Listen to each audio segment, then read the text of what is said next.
Hello everyone, welcome back to my channel. It is the end of August already.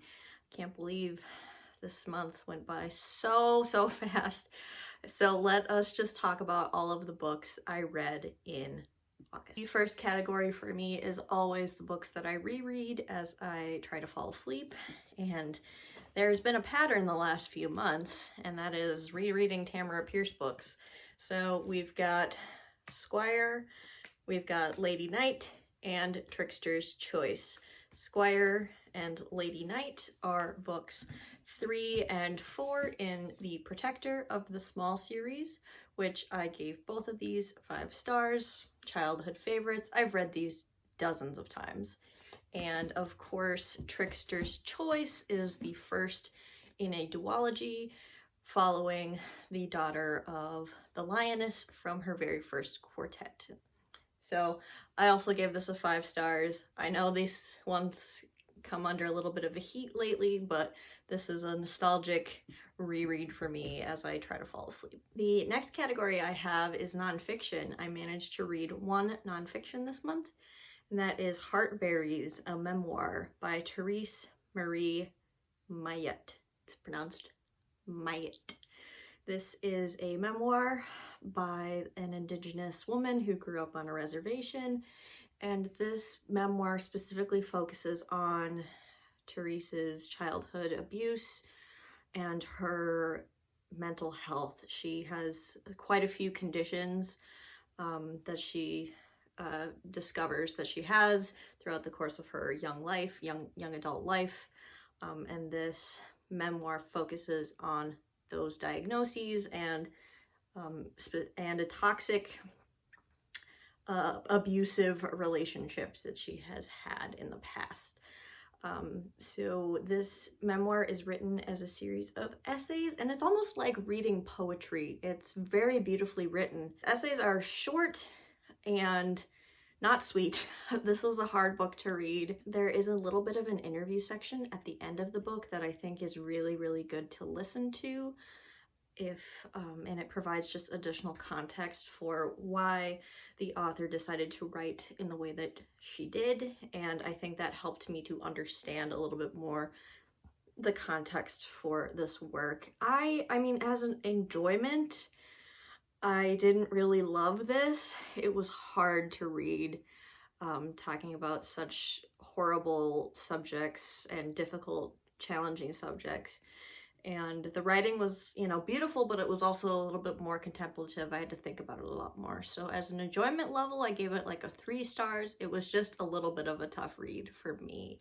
I do recommend it. I am trying to read more works by Indigenous authors, so if you want to, I would give it a try. Next, we have the romance books I read, and I won't go into a lot of detail, but I read 2 Talia Hibbert books, The Princess Trap and The Roommate Risk, and I gave these a 5 out of 5 star and a 3 out of 5 star respectively. And I have a whole vlog and a review up for these 2 books, so I will link it above. And I had a great time with these. Now let's talk about sci-fi. I loved these 2 books by Nikki Drayden, Escaping Exodus and Escaping Exodus Symbiosis. It's like an Afrofuturism style. So all black cast, it features a matriarchy, and the first book follows Seska, who is basically the princess. She's going to inherit the throne of the matriarchy, and her best friend Idala, and Idala is kind of a low-class worker, and they're best friends, and this explores their relationship as adults and how codependent they become and how toxic their relationship becomes. The backdrop of this book is the whole civilization of humanity are living in giant beast ships. So the beasts are alive, and the humans have found a way to like harvest them from the inside to use their parts to survive in space. And so there is a lot of themes of like conservation and animal cruelty, as well as the main plot of these 2 characters. This is also very political.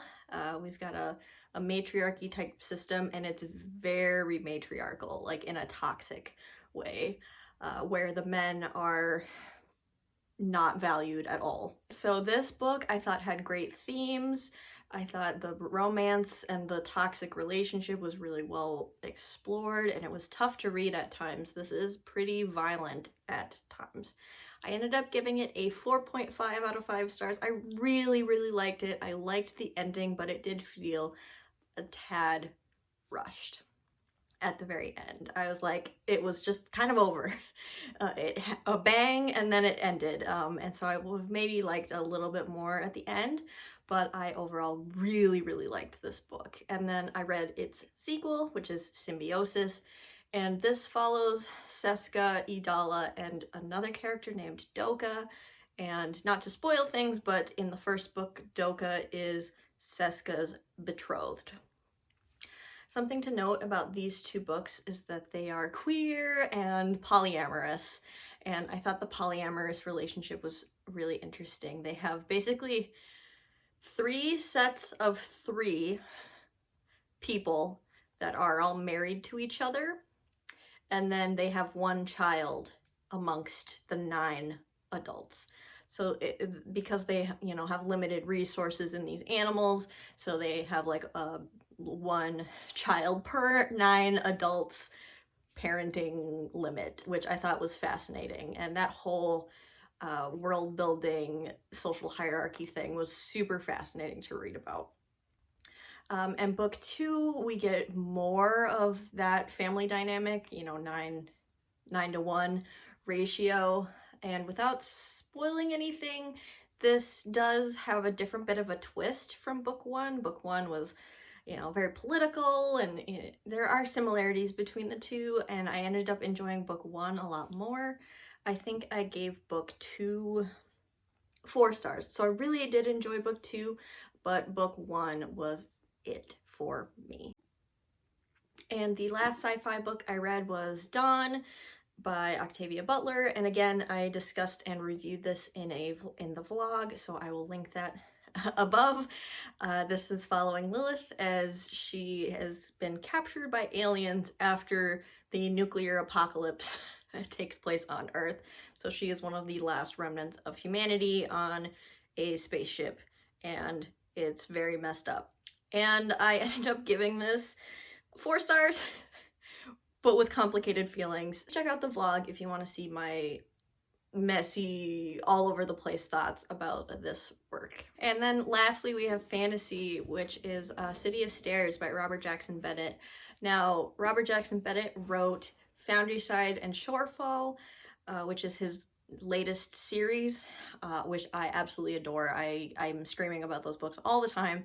Cannot wait for the 3rd book in that trilogy, so I decided to go back and start reading his backlist. And this is set in a world where a colony has the colony has taken over a giant continent and killed all of the continent's gods. So this was 75 years before the start of the novel.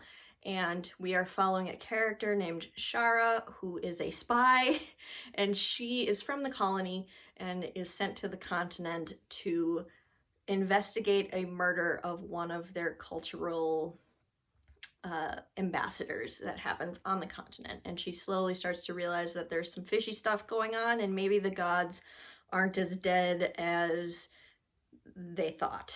So I'll leave it there. This book, I think, excels in its world building, so I don't want to give too much away. I think the world building is great. The setting is really interesting, and I truly did enjoy the characters. I don't think they're as nuanced and as interesting and have as much of an interesting character arc as his other works, but I think this is still a fantastic time. This is adult, it is violent, so be prepared for that. However, it does not have any violence against women, which I really appreciate. Something I wanted to call out in this book for the queers is there is a character in this book who is queer, and he does not get to express his or his queer label, I guess, but in my interpretation, he is some sort of bisexual because he's had relationships with men and women, but possibly skewing male. So I hate to like label him, but he doesn't get to label himself in the book, which I thought was a little bit of a shame. And also I was really concerned because throughout the book I was kind of getting hints that they were going to, the author was going to make the queer character the surprise villain at the end. And so I was really scared for that, and it turns out that that is not the case. There is a different twist villain that makes a lot of sense as well. So I just wanted to call that out.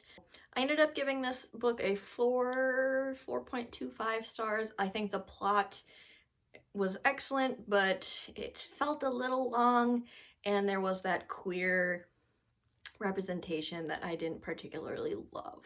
The last book I want to talk about is City of Blades, which is book 2 in the Divine Cities trilogy. So book 1 was City of Stairs, and I'm 70% done with this book, to be perfectly honest, but I wanted to talk about it in this video because I'm gonna finish it by the end of the month, if that makes sense. So I can talk a little bit about it in this video without spoilers. This follows a side character from book 1 as she is investigating the disappearance of an operative, as well as some more magic-y, maybe the gods left some more remnants behind type plot.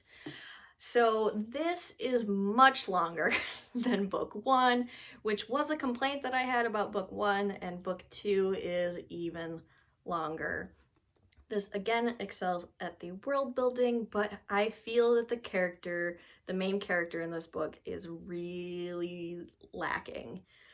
She has a lot of potential to have a character arc, but I don't see the arc actually happening. It's a lot of plot, world building, espionage, politicking, all of that without a lot of character growth.